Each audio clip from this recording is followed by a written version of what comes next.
خروج 36 باب۔ پس بزلیل اور اہلیاب اور سب روشن ضمیر آدمی کام کریں، جن کو خداوند نے حکمت اور فہم سے مالا مال کیا ہے، تاکہ وہ مقدس کی عبادت کے سب کام کو خداوند کے حکم کے مطابق انجام دیں۔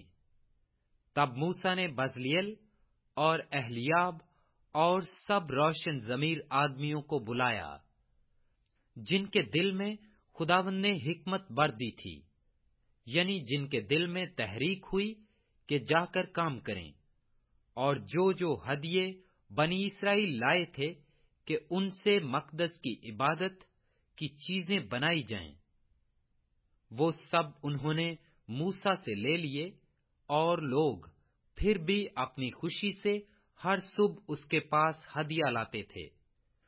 تب وہ سب عقل مند کاریگر جو مقدس کے سب کام بنا رہے تھے، اپنے اپنے کام کو چھوڑ کر موسیٰ کے پاس آئے، اور وہ موسیٰ سے کہنے لگے کہ لوگ اس کام کے سرانجام کے لیے جس کے بنانے کا حکم خداوند نے دیا ہے، ضرورت سے بہت زیادہ لے آئے ہیں۔ تب موسیٰ نے جو حکم دیا، اس کا اعلان انہوں نے تمام لشکرگاہ میں کرا دیا کہ کوئی مرد یا عورت اب سے مقدس کے لیے ہدیہ دینے کی غرض سے کچھ اور کام نہ بنائے۔ یوں وہ لوگ اور لانے سے روک دیے گئے، کیونکہ جو سامان ان کے پاس پہنچ چکا تھا، وہ سارے کام کو تیار کرنے کے لیے نہ فقط کافی بلکہ زیادہ تھا۔ اور کام کرنے والوں میں جتنے روشن ضمیر تھے، انہوں نے مقدس کے واسطے باریک بٹے ہوئے کتان کے اور آسمانی اور ارغوانی اور سرخ رنگ کے کپڑوں کے 10 پردے بنائے، جن پر ماہر استاد کے ہاتھ کے کڑے ہوئے کروبی تھے۔ ہر پردہ کی لمبائی 28 ہاتھ اور چوڑائی 4 ہاتھ تھی، اور وہ سب پردے ایک ہی ناپ کے تھے۔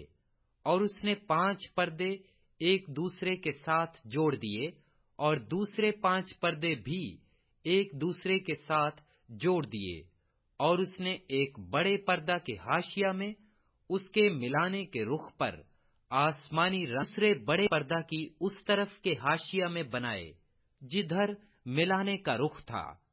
50 تک میں اس نے ایک پردہ میں اور 50 ہی دوسرے پردہ کے حاشیہ میں اس کے ملانے کے رخ پر بنائے۔ یہ تک میں آپس میں ایک دوسرے کے مقابل تھے۔ اور اس نے سونے کی 50 گھنٹیاں بنائیں، اور انہی گھنٹیوں سے پردوں کو آپس میں ایسا جوڑ دیا کہ مسکن مل کر ایک ہو گیا۔ اور مکری کے بالوں سے 11 پردے مسکن کے اوپر کے خیمہ کے لیے بنائے۔ ہر پردہ کی لمبائی 30 ہاتھ اور چوڑائی 4 ہاتھ تھی، اور وہ 11 پردے ایک ہی ناپ کے تھے۔ اور اس نے 5 پردے تو ایک ساتھ جوڑے اور 6 ایک ساتھ، اور 50 تک میں ان جڑے ہوئے پردوں میں سے کنارہ کے پردہ کے حاشیے میں بنائے، اور 50 ہی تک میں ان دوسرے جڑے ہوئے پردوں میں سے کنارہ کے پردہ کے حاشیہ میں بنائے۔ اور اس نے پیتل کی 50 گھنٹیاں بھی بنائیں، تاکہ ان سے اس خیمہ کو ایسا جوڑ دے کہ وہ ایک ہو جائے۔ اور خیمہ کے لیے ایک غلاف مینڈھوں کی سرخ رنگی ہوئی کھالوں کا، اور اس کے لیے غلاف تسک کی خالوں کا بنایا۔ اور اس نے مسکن کے واسطے کیکر کی لکڑی کے تختے بنائے کہ کھڑے کیے جائیں۔ ہر تختہ کی لمبائی 10 ہاتھ اور چوڑائی 1.5 ہاتھ تھی۔ اور اس نے ایک ایک تختہ کے لیے 2 جڑی ہوئی چولیں بنائیں۔